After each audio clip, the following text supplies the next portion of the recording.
Hello, welcome to Pumpkin Kid Farm. This is Lance. As you can see, it's super sunny and there are some plants that aren't familiar to any part of Wisconsin, certainly.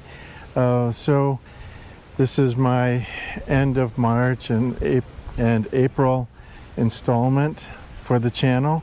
And the news is that my father had a medical emergency, and so I'm currently down in South Florida taking care of him for a while. His blood pressure was 60/42, so really super low, and good to say that he's safe for now, and I've had him home. We're eating well, we're taking our medication, and we're doing our doctor visits regularly, and so he's getting good care. I'm working on my melanin challenged outer look. It's 85 degrees down here, and I can only handle walking outside for maybe 20 minutes at a time, and then I feel really scorched. Completely different climate. I think we are in 9B, whereas in Wisconsin we are in 3B. So the tropics versus the Great North Woods. Over to my right is a federal highway. That's Route 1 that goes down on the Atlantic side of Florida.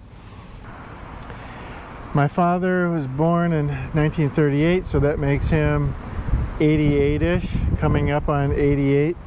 And I wanted to take the opportunity to pick his brain about life things and his career, and in charge of economic finances for International Harvester,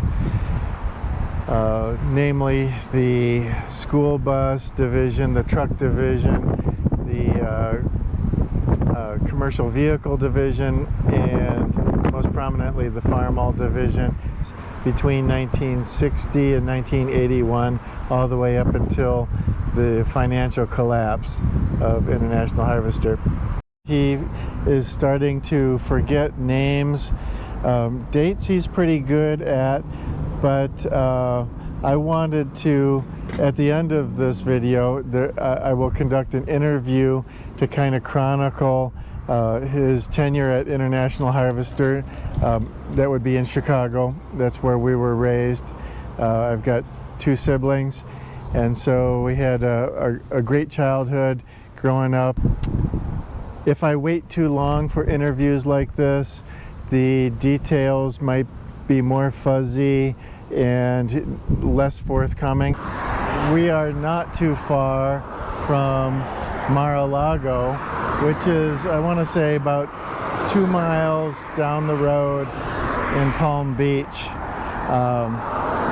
Hopefully when I get back, I do not have to fly through a recently renamed Donald J. Trump International Airport. Hopefully we can avoid that. We're just here on Sunday, and we're got off and on rain.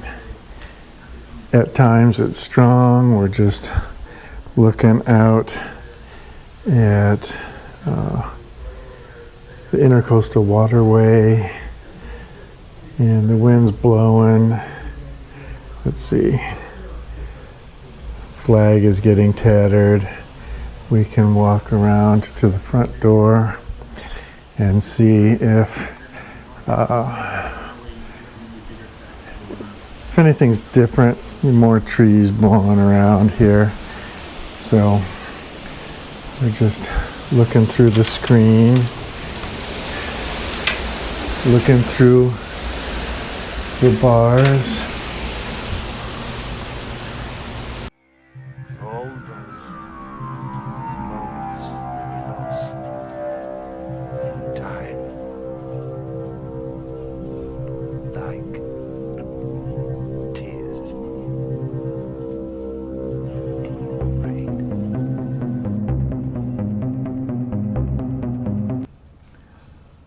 Okay. Well, I don't have the patience for that, but I want to see. Let's see. We got an opponent on white.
Well, he checkmated me.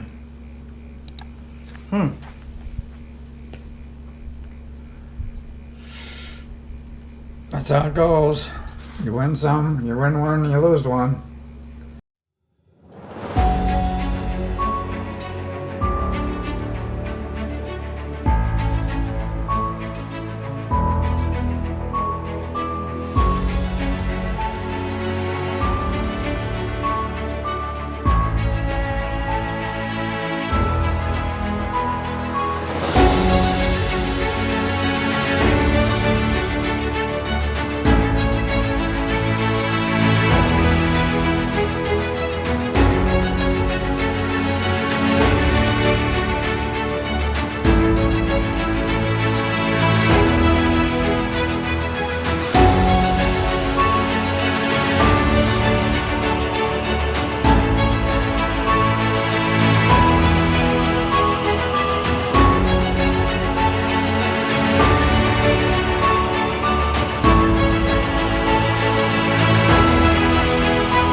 We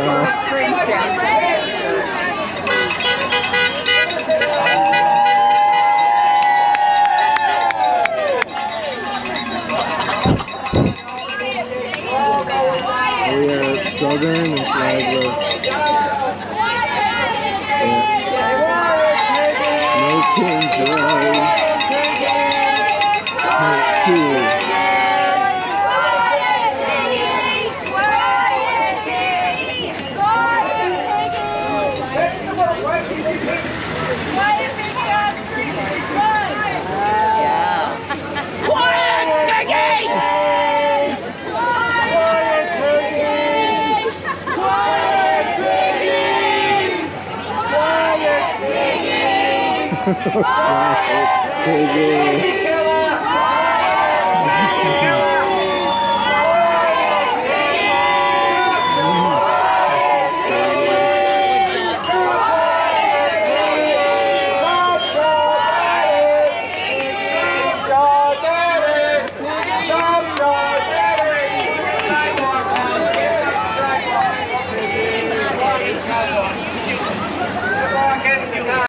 Democracy looks like.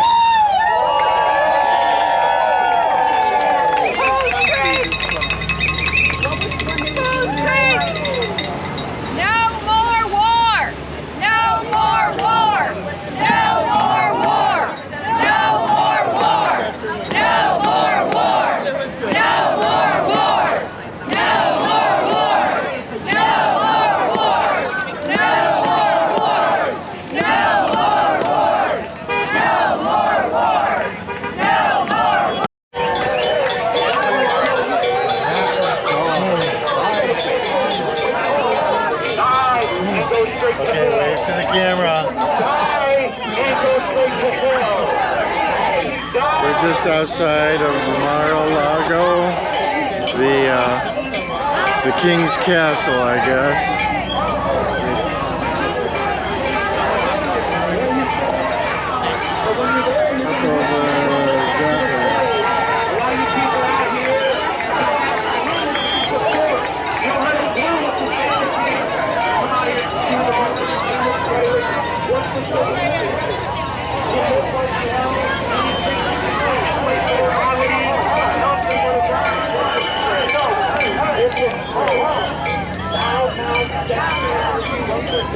Up over that way.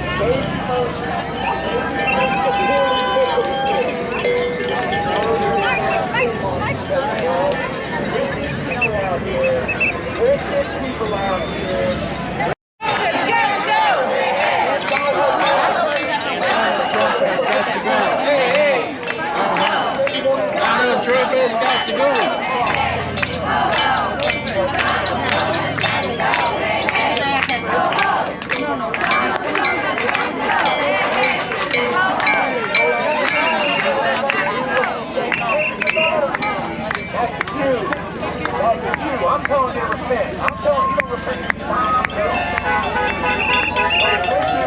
Turn in the hill. Dr. Victor.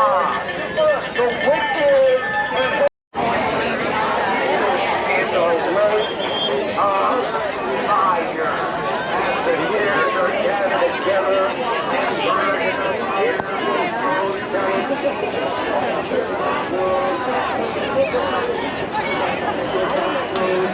Thank you for being here, sir. Appreciate it.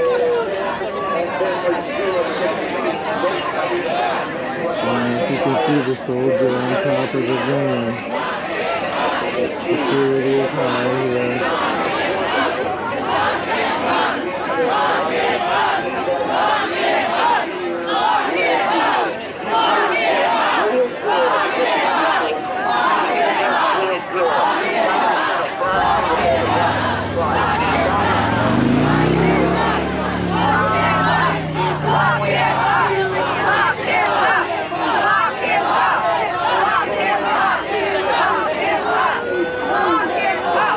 Lock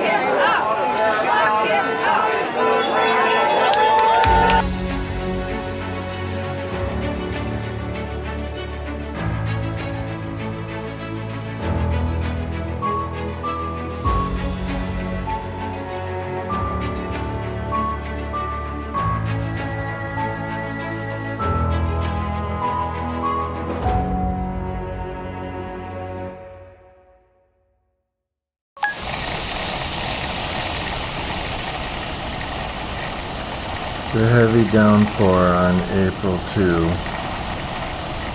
And the flag is getting beaten up again.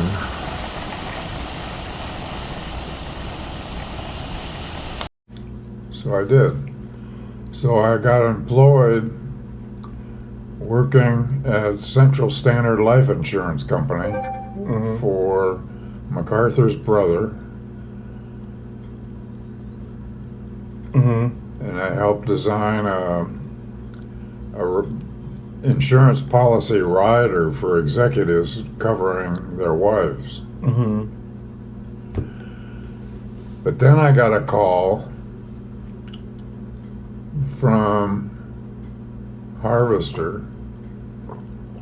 They said, we are looking for people in the insurance business. And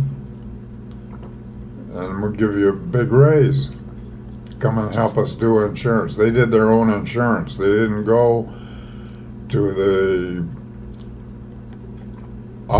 government offices. They had their own insurance. They had like 50 people that were covering their insurance people. And you were already in Chicago? You I didn't was in Chicago, Uh-huh. and the Harvester building was on 401 North Michigan. So I switched and went to Harvester and worked for them for a while in their insurance deal. Then the guy, I forget what his job was, they were looking for somebody who knew how to use computers at that time. This is 1960 early. And I had been working with IBM, which was just across the street from Harvester business. So when I had a problem getting scheduled in the Harvester computer, or because it took a long time, I just walked across to IBM and got it done. We had a contract. So then they switched me to the planning department, corporate planning. What was your title there?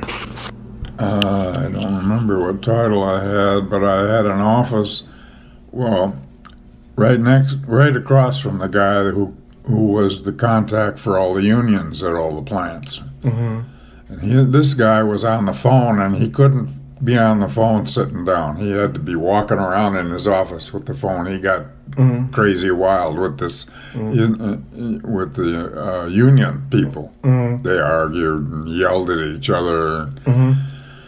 But I was then reporting to the government the changes in employment at all the plants. Every month I had to file a report saying, here our employment went up 219 people this month, and 50 of them were here, and 30 were here. And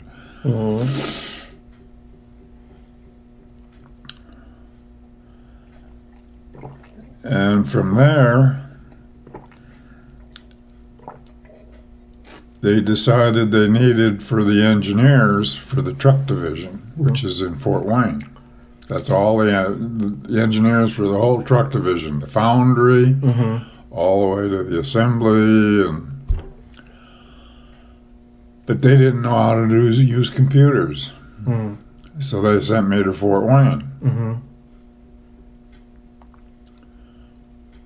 So from Harvester, I had an insurance job, to reporting to the government type job, to helping the engineers get up and running with the ability to use computers. I taught Fortran 2, I think. Fortran 2 is what I was teaching these guys.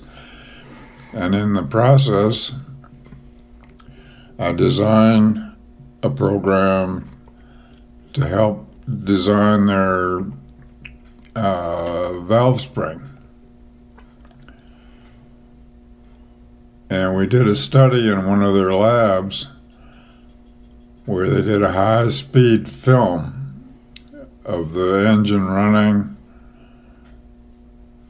I don't know, 3,500 RPM, that took pictures of the vibration that moved through the spring because of it was a long valve gear, you know, they had push rod and a rocker arm. And at the time, we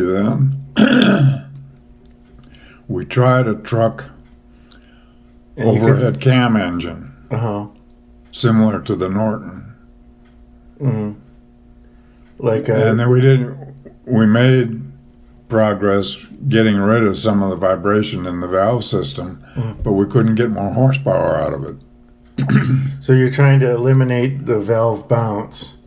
No, not the bounce. The spring. If the spring loses, then you lose contact. Yeah. And the piston hits. Oh, okay. Piston hits the ring. You're avoiding contact with the piston crown, not necessarily ensuring a seal that might be bouncing. It can't follow the cam profile. Right. That's the problem.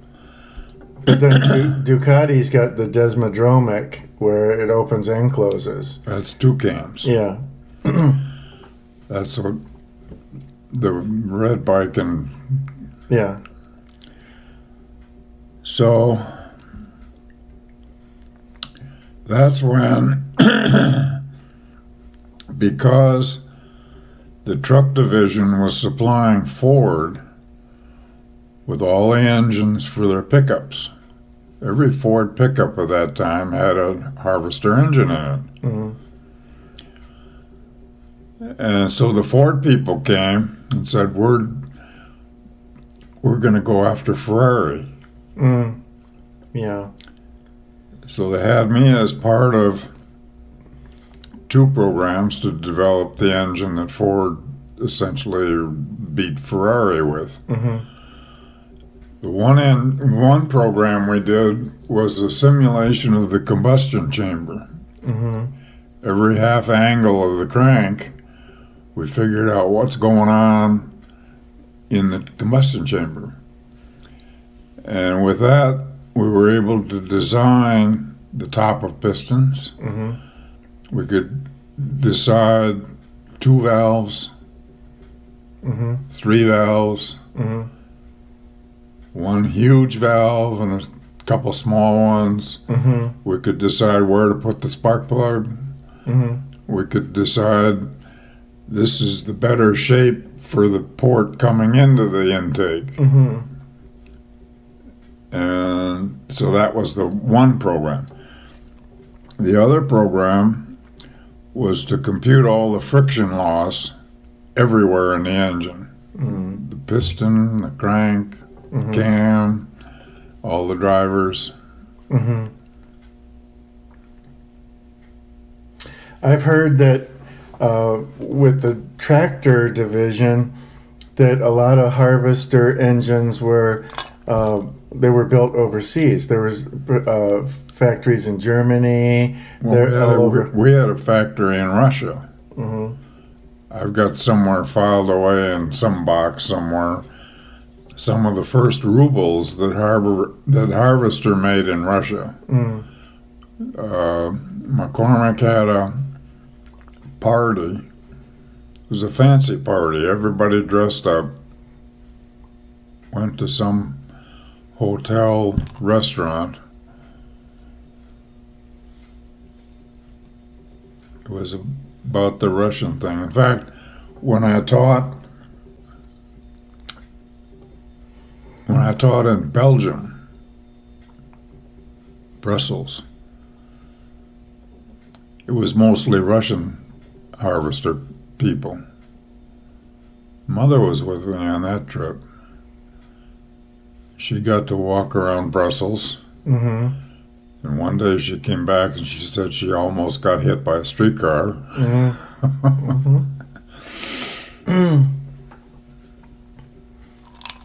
But then the Russian guys got called out early in that course, so we wound up with a short course for the last day or two.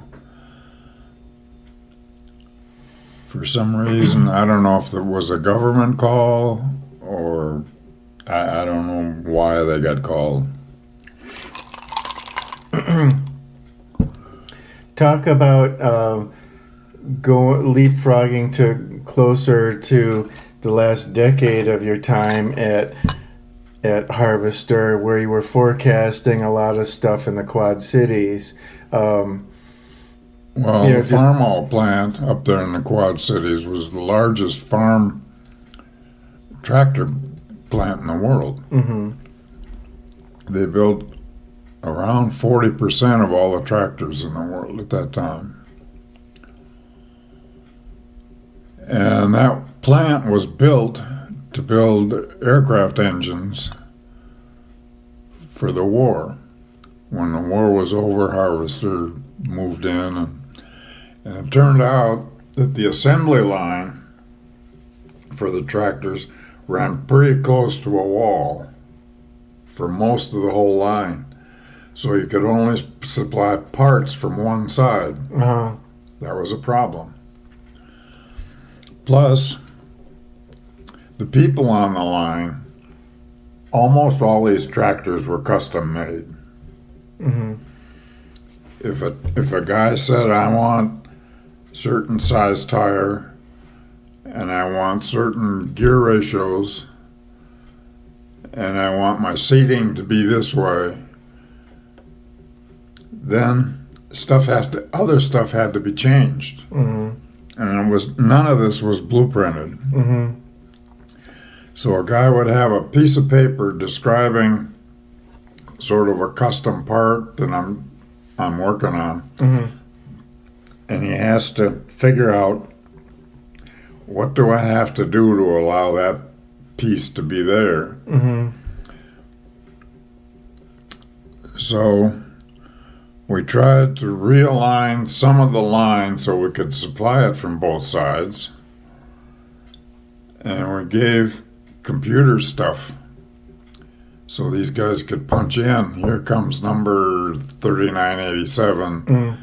And I got to move the shift lever over here, and I got to use this kind of fender, Mm-hmm. and I got to use this radiator, and Mm-hmm.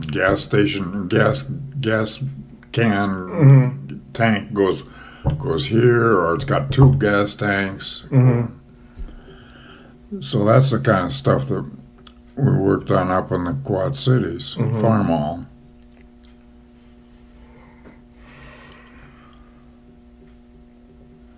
Let's see, you had the bus division, the truck division, and the earth moving division.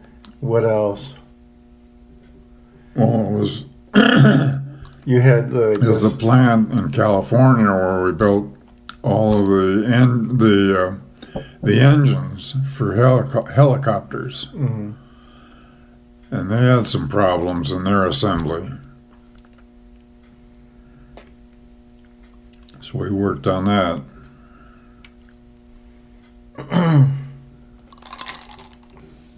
The division that made these little scooter tractors, small tractors. Mm-hmm. And that was near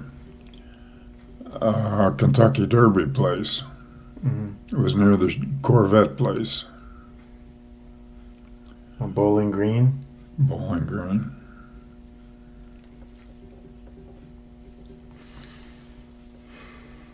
And the Scout came after the International. The Travelall. Travelall. The Scout came because they could use half the engine, which was easy to do. It was just a different casting at the bottom end. And they could use the doors from the Travelall. A lot of stuff. And they said, well, it's worthwhile. Let's build a smaller. Mm-hmm. That's where the Scout came from. Yeah, it competed with the Bronco. I don't know if a Bronco existed then. Mm. I don't remember. Mm-hmm.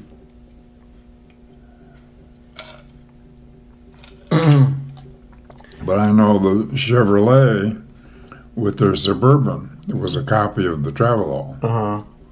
And they could produce the thing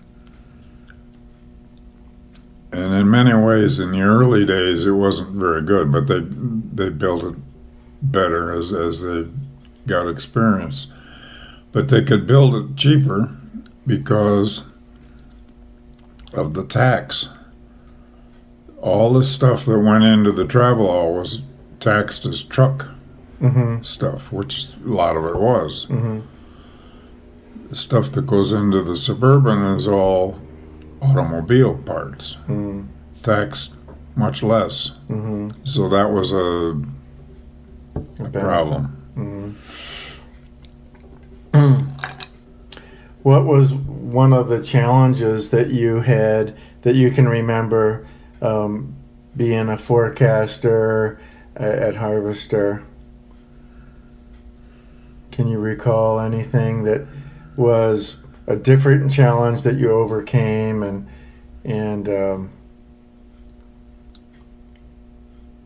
I'm trying to remember.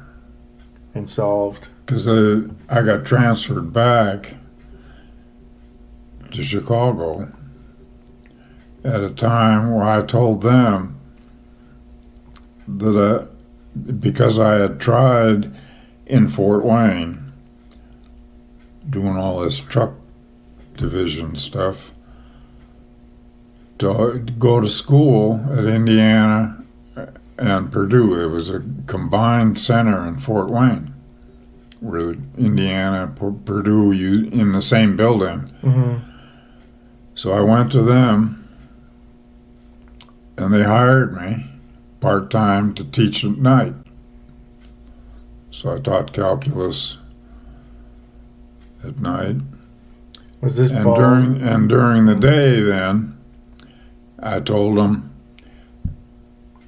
I've got a master's degree. I want to finish my PhD if I can.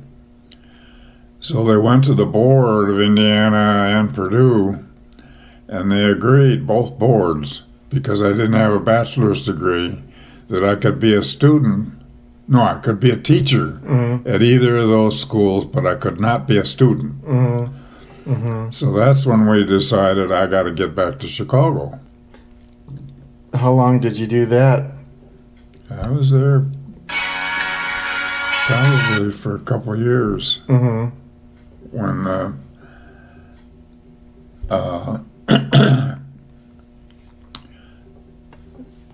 when the near bankruptcy thing came, and they had the 200 investor bankers partying in Chicago. Pictures of them doing this dance under a pole, trying to decide the future of Harvester, and they were fighting over who would wind up with ownership of the equipment that built things versus the division that held the inventory of all the tractors and buses and whatever vehicles, trucks. That's what they were fighting over. Because what happens when a plant, I think all the auto companies, as soon as a car is made, they run to the bank. There's a name for that, and I can't remember what the name is. They run to the bank. The bank then owns the car, and they pay the company cash, but they own the car that's in inventory. So the dealers have to deal with these other people who own the thing rather than Harvester. Then they had me teach. Well, they put me into the first executive development program, which was 12 months, and then we met all over. Met in Canada, met in Australia. I forget where we met in Europe. And then the second year, they hired me to help teach.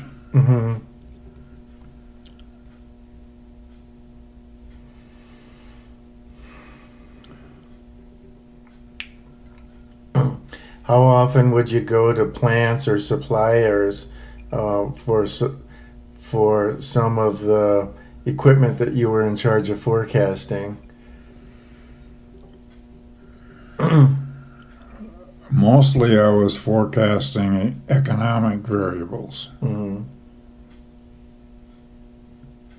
not particular part stuff.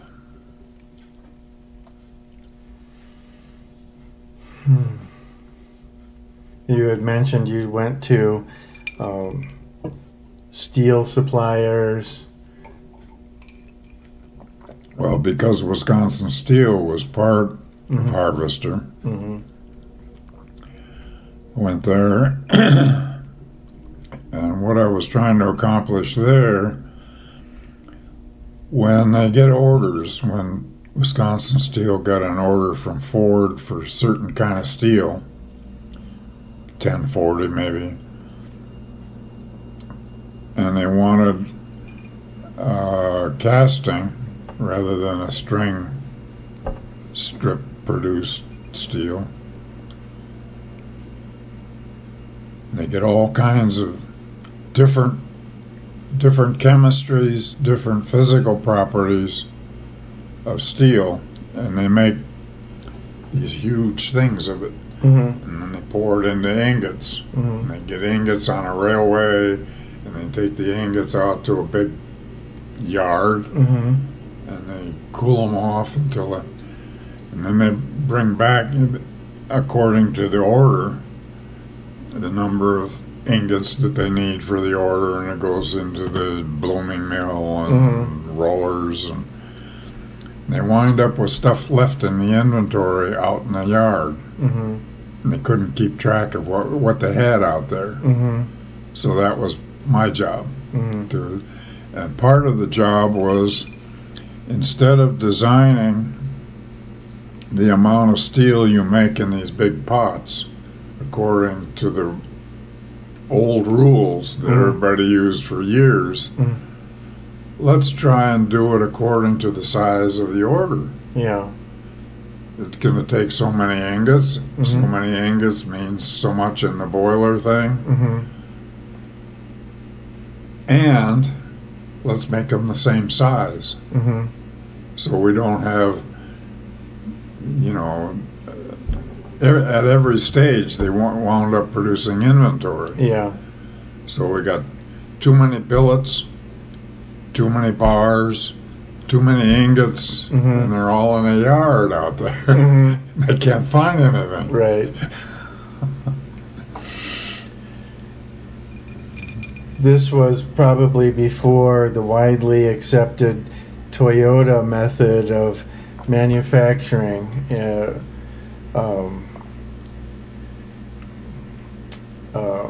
making on demand and reducing inventory and Just in time. just in time. Kanban, they called it. Mm-hmm. Mm-hmm. It was the card. They used a card. When one guy was out of parts, he handed a card to his supplier.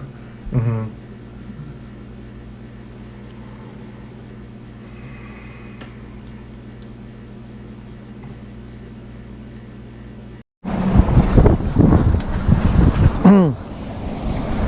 So in closing this video, thought I'd sit out here on the deck overlooking the coastal waterway, and it's kind of nice. You see some boats going by, but I am missing my home, and so I'll just kind of pretend with my clothes that I'm back up in Minnesota and sit out here in the sun. I had to chase away 2 large iguanas to get out here. Not too many people sit out here nowadays, with my dad being out here alone, and well, I'm here with them, but it just doesn't get much use out here. I'll be going back in the next few weeks, hopefully. I'm getting homesick, but I'm needed here, and so that's that's what I'm going to do. Thanks for joining me on this episode, and we'll talk to you soon.